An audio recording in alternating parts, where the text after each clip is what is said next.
first week where I feel like I'm back to normalcy, back to routines after 2 weeks of hardships and sickness. And I was actually excited to go to work on Monday and Tuesday, knowing it was going to be a regular day for me, back to my normal routines.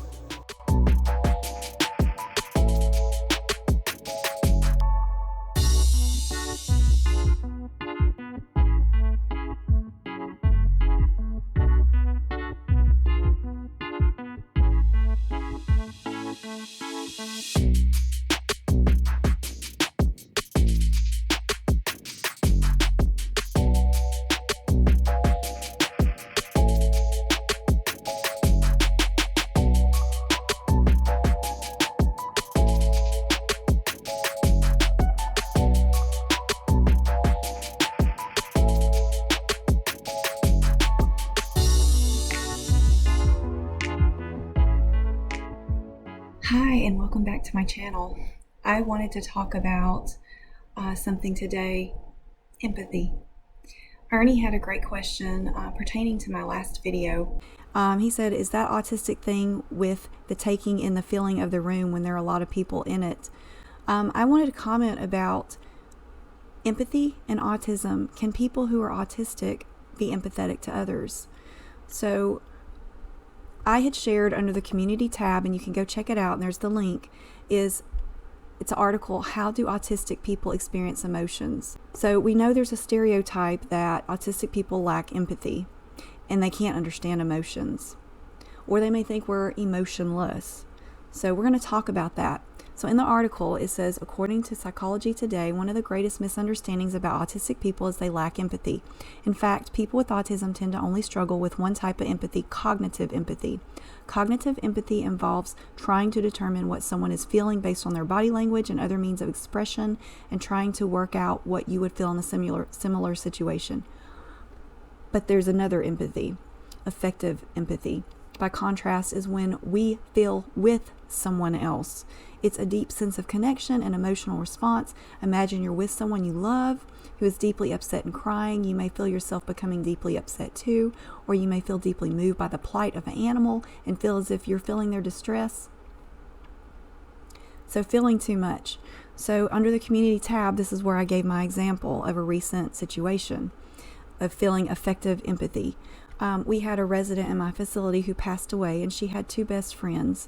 I wanted to go and comfort them, so I went to the first lady's room, and as soon as I walked in the room, I just felt the emotion. I don't know how to explain it other than I felt her deep sadness, and I began crying almost immediately, and just went and hugged her, and she was so emotional and couldn't really say a whole lot to her other than comfort her with a hug and tell her I was sorry. And it was just too much. And when I left the room, went down the hall about 4 doors down to her other best friend who was experiencing the loss of this woman. When I walked in, she was sitting calmly and she had not been upset. It's almost like she was still in shock about it. So when I walked in her room, I felt no feeling to cry, to be upset. I felt calm. I was able to talk to her calmly and tell her I was sorry. And it was just two polar opposites of what I had just experienced in the other room. I didn't feel the need to express in the second woman's room. So to me, that was just a personal example. Now, recently, over a year ago, went to my stepdad's funeral. And you've heard me say before, I do not plan on going to anyone's funeral again unless it's immediate family, and I might go to that one. But the emotions are just so awful. Like, I'm just don't know what to say, and I can just lose it at a funeral. I can just cry uncontrollably and not be able to verbally express other than that how I feel. It's hard to explain. Yeah, I can just be a hot mess at a funeral, and it's so unpleasant for me. And afterwards, it's so tiring and draining. Comment down below if you experienced that. Were you aware of this term here?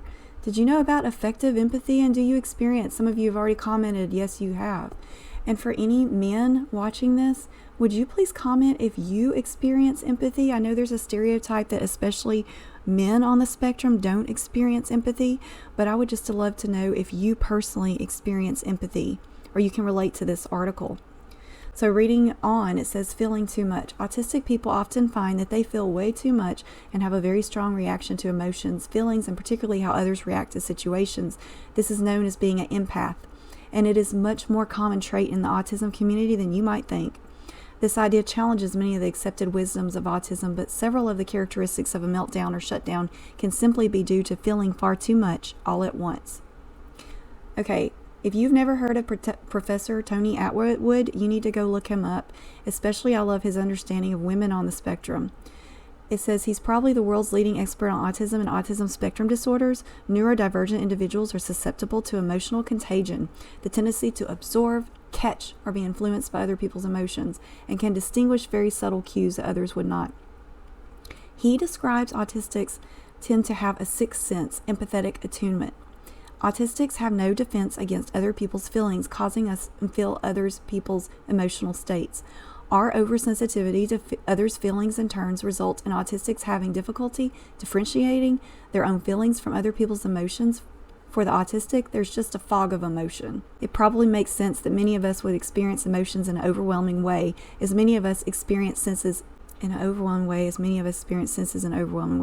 that the same thing? When we are swamped with other people's emotions, it's difficult to help because we are drowning in their emotions. I love that way that is put. And so because we do not respond as expected, we are interpreted as having no empathy.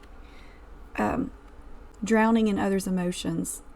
That hits the nail on the head for me. That is a really good way to explain it right there. And you can go and read the rest of that article for yourself if you want to. So I thought that was a great topic, and I hope that you were able to gain some understanding on it.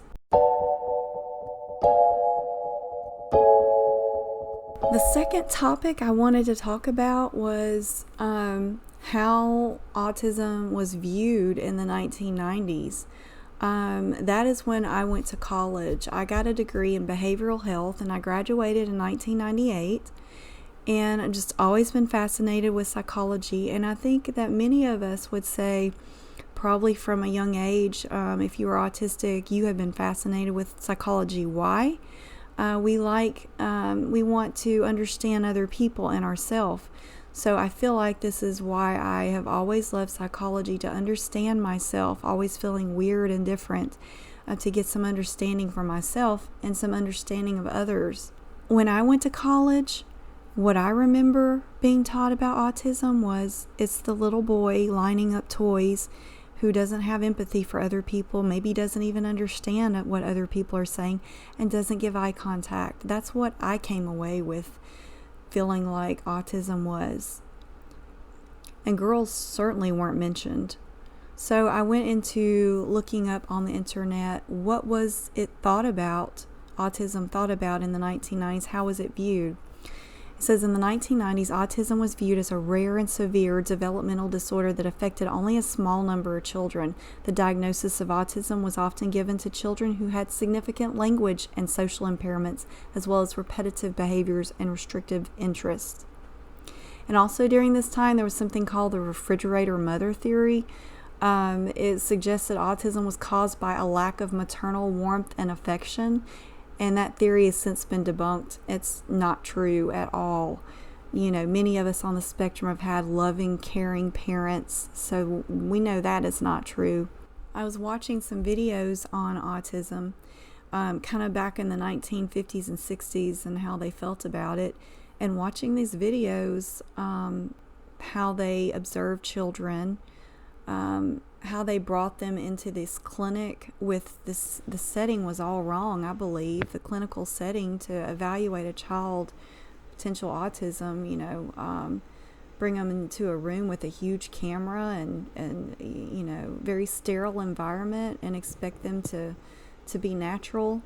One kid in the video said he wanted to go play on the monkey bars and kept asking over and over. He must have needed some sensory stim after that traumatic situation. He's wanting to play with the camera and the cords on the wall and everything else, but the clinician didn't understand that, the need for stimming. I don't think they fully understood that back then. So I found this where it talks about why was autism considered initially a psychiatric condition. Leo Kanner, I remember learning about him in college. He was an Austrian American psychiatrist and physician, first described autism in 1943. He wrote about children with extreme autistic aloneness, delayed echolalia, and anxiously obsessive desire for maintenance of sameness. He also noted that the children were often intelligent and some had extraordinary memories. As a result, Kanner viewed autism as a profound emotional disturbance that does not affect cognition. I was intrigued when I watched one of these videos. It was actually a little girl in the video. It was twins. And so one was perceived to have autism and one was not. So in this video, the little girl that had autism, was not having eye contact. And they noticed how when music was playing, how she would rock back and forth to the music while the other sister just went on about, normal behavior. And then there was a sequence where the little girls, the twins, were both given a puzzle to do, and the girl with autism put it together rather quickly and then just, tapped on the puzzle pieces. But can you relate to being really good at puzzles and like word search puzzles? I can find words almost right away. Like, I'm just so good at seeing patterns. It's noted people with autism notice patterns really fast, and we're good with that. And when I did my autism testing, to see if I was autistic, she noted how well I did on doing puzzles. I wanted to share these 2 home videos from me in the 1970s that I feel like kind of showcase my interest in things rather than people. Like in this Christmas video, how I am focused on the camera so intensely.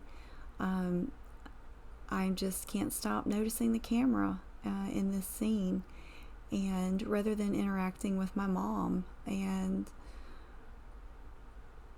then as far as at Easter, about 2 years old, how I am interacting with the camera and the Easter eggs and things. So I think it was very evident early on, but like my mom says, I was her first child, so she didn't know my behavior or anything was different about it. It was so I can understand, her feeling that way. But to me, it's evident when I go back and watch the videos how I feel about it. So what we are understanding about autism is really improving. We know now more about autism than ever before. And we are like a whole new generation of, adults with autism, becoming grandparents that have autism, and learning how to navigate life in general. And it can only get better with understanding.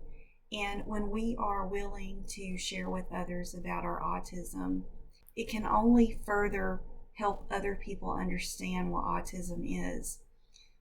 When we share with others, they see that there's a big wide spectrum for autism, and stereotypes are dropped because people begin to understand. I think that's how it should be. If we want to change how others see autism, we need to be willing to talk about it.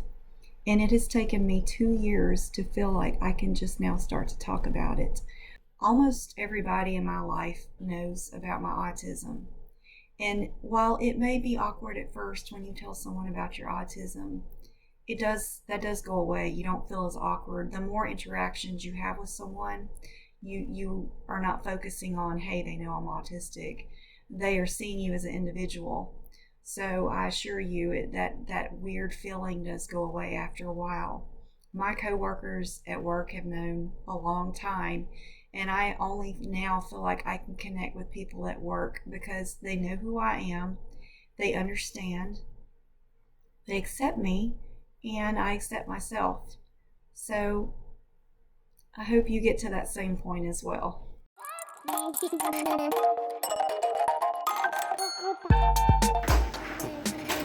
Such a man thing to do. He's taking the vacuum and vacuuming.